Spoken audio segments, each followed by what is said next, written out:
Hello everyone. Welcome to Study IQ. My name is Shikha Puri and in this session we will discuss about National Legal Services Authority versus Union of India. देखिए आपको पता है judgements या बदलाव की series में हम उन लैंडमार्क जजमेंट्स के बारे में बात करते हैं जो इंडिया में बदलाव लेकर आई, हमारे नेशन में, हमारे जुडिशरी में और हमारे इंडियंस की सोच में बदलाव लेकर आई। तो आज हम इसी जजमेंट के बारे में बात करेंगे। इस जजमेंट में कौन सा ऐसा मुद्दा था जो उठा, उसके बारे में बात करेंगे। पिक्चर से आपको थोड़ा सा एनालाइज हो गया होगा, हम बात करने जा रहे हैं थर्ड जेंडर कम्युनिटी के बारे में, ट्रांसजेंडर कम्युनिटी के बारे में। देखिए बहुत ज्यादा नाम जो है सोसाइटी के द्वारा दिए गए हैं, हिजड़ा कह लीजिए, ट्रांसजेंडर कह लीजिए, बहुत ज्यादा अलग अलग नाम है, लेकिन जो फीलिंग है, जो इमोशंस है, वो तो सबके सेम है। भगवान ने देखिए सबको सेम बनाया है, तो जो जो भी हमारे अंदर के इमोशंस होते हैं वो हर एक इंसान के लिए सेम होते हैं। तो इसी बारे में हम आज चर्चा करने वाले हैं इस जजमेंट के तहत। और इस जो सीरीज है, इस सीरीज को अगर आप सीक्वेंस वाइज देखना चाहते हैं, प्रॉपर देखना चाहते हैं, और इवन जो बाकी की वीडियोस जैसे हमारे लॉ रिलेटेड जो जजमेंट्स की वीडियोस हैं जो मंथली वाइज आती हैं, उनको अगर आप देखना चाहते हैं तो एक प्रॉपर प्लेलिस्ट बनी हुई है हमारे यूट्यूब चैनल पर, you can go and check it out. चलिए उससे पहले हम बात कर लें कि एमपी जुडिशरी का एग्जाम बहुत ही नजदीक है, एज यू ऑलरेडी नो। तो उसके लिए स्टडी आईक्यू आपके लिए एक टेस्ट सीरीज लेकर आया है जिसमें यू विल गेट 7 मॉक्स और the amount is very nominal. और देखिए जब हम मॉक्स देते हैं ना तो बहुत ही एक हमारे लिए हेल्पफुल हो जाता है, बिकॉज अब उसके वजह से हमारे लिए जो एग्जाम होता है वो एक स्ट्रेंजर फीलिंग का नहीं होता। हम बहुत रूबरू होते हैं एग्जाम के साथ कि इस तरह का एग्जाम आएगा, तो मॉक्स बहुत ही इंपॉर्टेंट हो जाते हैं प्रिपरेशन के लिए। तो इसीलिए स्टडी आईक्यू आपके लिए एमपी जुडिशरी के लिए टेस्ट सीरीज लेकर आया है। Now you guys can connect with me on Instagram, Twitter, Telegram, और आपके सामने ये जो अकाउंट हैंडल्स हैं वो रहे। Any law related query if you have, please let me know. और आपको पीडीएफ मेरे टेलीग्राम चैनल पर मिलेगी, राइट। चलिए अब बात करते हैं इस केस के बारे में। इस केस के बारे में बात करने से पहले I just want to tell you और I just want to discuss with you guys, please आप कमेंट बॉक्स में ये डिस्कशन करते रहना। ये जो हिस्टोरिकल बैकग्राउंड है हमारी कम्युनिटी से, ट्रांसजेंडर कम्युनिटी से रिलेटेड हिस्टोरिकल बैकग्राउंड कैसा है इंडिया का। अगर हम एंशियंट इंडिया की बात करें गाइस, एंशियंट इंडिया की बात करें, तो from the period of Rama, from the period of Ram Lakshman, from the period of Mahabharat, जो ट्रांसजेंडर कम्युनिटी है उसके बारे में बात आई है। एक इंस्टेंस आपको बताती हूँ कि जब राम जो है, राम भगवान वनवास के लिए जा रहे थे, तो देखिए राम भगवान के को बहुत ही लोग, सारे के सारे लोग बहुत ही ज्यादा प्रेम करते थे। तो जब वो वनवास के लिए जा रहे थे तो सारे लोग उनके पीछे पीछे चल पड़े। तो भगवान ने कहा, राम भगवान ने, कि जो भी मेन एंड वुमेन मेरे पीछे अब नहीं आएंगे। लेकिन यही हुआ कि जो ट्रांसजेंडर कम्युनिटी थी वो उनके पीछे आई, क्योंकि उन्होंने बोला कि ये मैन एंड वुमेन, ये वर्ड तो हम पर अप्लाई नहीं करता। तो इस चीज से राम भगवान बहुत ही खुश हुए थे उनकी इस बात को लेके। और भी महाभारत में भी कहिए तो महाभारत में भी बहुत जगह चर्चा हुई है। तो एंशियंट टाइम से ट्रांसजेंडर कम्युनिटी के बारे में बात हो रही है, लेकिन क्यों हम इंसान, अगर भगवान जो है वो रिकॉग्नाइज करते हैं ट्रांसजेंडर कम्युनिटी को, तो हम इंसान क्या हुए, इंसान क्यों व्यवहार करते हैं। और हमें पता है कि किस तरह का व्यवहार होता है, किस तरह का बिहेवियर किया जाता है ट्रांसजेंडर कम्युनिटी के साथ। उनको इज्जत नहीं दी जाती, उनको अलग अलग नेम से बुलाया जाता है, मतलब एक अनटचेबल बिहेवियर। और ऐसा क्यों, इन्हीं सब पहलुओं को मद्देनजर रखते हुए हमारी ये जो केस है वो आया। और यहाँ पर अगर हम पार्टीज की बात करें, देखिए 2014 का केस है, साइटेशन की बात करें 2014 volume 5 supreme court cases, page number 438। Parties के बारे में बात कर लेते हैं कि यहाँ पर देखिए रिट पिटिशन फाइल की गई, रिट पिटिशन फाइल की गई by national legal services authority. Primary petitioner यही थी। और हमारे जो दो और पिटिशनर कौन थे, पूज्या माता Naseeb Kaur ji women welfare society and Lakshmi Narayan Tripathi, बहुत ही वेल नोन पर्सनैलिटी है ये, versus union of India defendant जो था। पार्टीज हमारी ये थी। अब बात करें कोरम की, जिन जजेस ने, डिविजनल बेंच की ये जजमेंट थी, तो जिन जजेस ने ये लैंडमार्क जजमेंट दी है, आपको उनके बारे में पता होना चाहिए। हमारे ऑनरेबल जस्टिस के S Radha Krishnan and honourable justice A के सिकरी के द्वारा ये जजमेंट दी गई। चलिए अब बात करते हैं फैक्ट्स ऑफ द केस की। फैक्ट्स केस के कहाँ से आए। देखिए फैक्ट्स होते क्या है कि किस तरह से ये मुद्दा स्टार्ट हुआ। तो अगर हम इस मुद्दे की बात करें कि कहाँ से स्टार्ट हुआ है, तो ये तो बहुत ही पहले से ये मुद्दा स्टार्ट हो रखा है। मतलब इसमें अगर हम बात करें सोशल इश्यूज के बारे में, हम जनरली बात करेंगे कि देखिए जो कम्युनिटी है, ट्रांसजेंडर कम्युनिटी, वो क्या फेस करती है। Face a lot of humiliation and disgrace. लोग बिल्कुल उनको इक्वालिटी की नजर से तो बिल्कुल भी नहीं देखते। बहुत ही डिस्ग्रेस फीलिंग के साथ उनको व्यवहार करते हैं। बहुत ही ह्यूमिलेट किया जाता है उनको। बहुत ही एक्सप्लॉइट किया जाता है, हैरास किया जाता है। मैंने अभी भी आपको बताया कि अलग अलग नेम से पुकारा जाता है, अलग अलग बहुत ही मजाक बनाया जाता है इस कम्युनिटी का। Right, violation of fundamental rights. Basically जो मेनली अगर हम लॉ से रिलेटेड बात करें, तो जो फंडामेंटल राइट्स हैं जो हर सभी के लिए प्रोवाइड किए गए हैं, उनकी वायलेशन यहाँ पर हो रही है। हमारे आर्टिकल 14, 15, 21, इन सभी आर्टिकल्स की जो है वायलेशन हो रही है फंडामेंटल राइट्स की। हम इस कम्युनिटी के रिगार्डिंग बात करें तो, and lack of legal provisions for persons of third gender. कोई लीगल प्रोविजन ही नहीं है, कोई रिकॉग्नाइजेशन ही नहीं थी फॉर ट्रांसजेंडर पर्सन। तो ये जो सारे फैक्ट्स हैं, यही आए, इन्हीं फैक्ट्स के रिगार्डिंग फिर ये रिट पिटिशन जो है फाइल की है नालसा के थ्रू। ठीक है, अगर हम लीगल प्रोविजंस की भी बात करें तो देखिए हम डिफरेंट डिफरेंट फॉर्म्स की बात करते हैं। तो डिफरेंट डिफरेंट फॉर्म्स में क्या है, कोई दो कैटेगरी होती है, main women, but what about third community, but what about third gender. Right, तो ये सारी की सारी बातें जो हैं वो इस केस में आई और यही फैक्ट्स बने, और तभी ये जो केस है वो हमारे सामने आया। नेक्स्ट अगर हम बात करते हैं इश्यूज की, यहां पर इस केस में क्या इश्यूज बने। मेनली जो प्राइमरी इशू था वो था जेंडर आइडेंटिटी के बारे में। यहां पर ये कहा गया कि किन पर्सन्स को हम थर्ड जेंडर में रखें। Transgender, whether transgender who are neither males or females have a right to be identified and categorized as third gender। कि जो ट्रांसजेंडर कम्युनिटी है, क्या उनको थर्ड जेंडर में डाला जाएगा।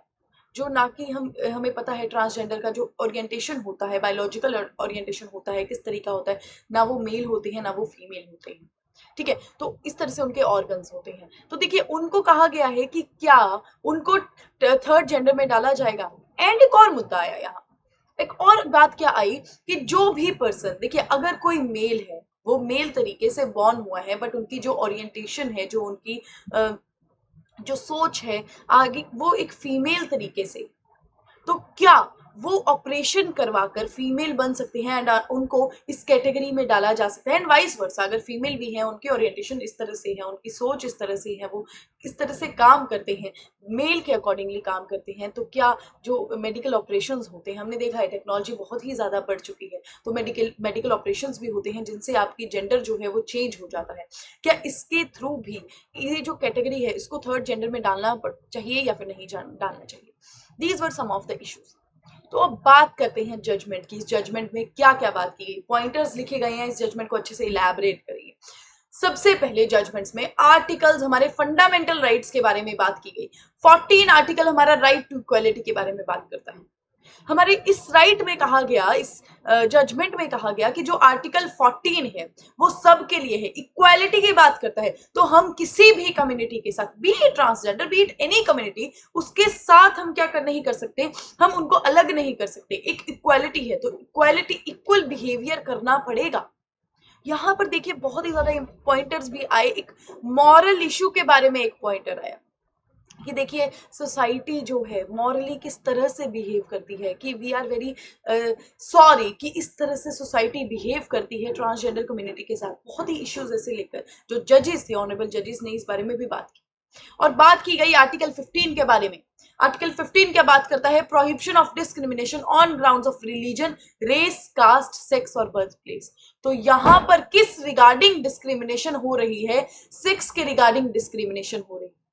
तो यहां पर इस बारे में ही चर्चा हुई कि देखिए हमने तो प्रॉपर एक आर्टिकल बनाया है और प्रॉपर आर्टिकल में कैटेगरीज तक डिफाइन की गई है, religion, race, caste, sex, birth place. तो फिर इस पर्टिकुलर कैटेगरी के अकॉर्डिंगली क्यों डिस्क्रिमिनेशन हो रही है, इस बारे में इस जजमेंट में बात की गई और ये कहा गया कि ये जो डिस्क्रिमिनेशन है अब वो नहीं होगी।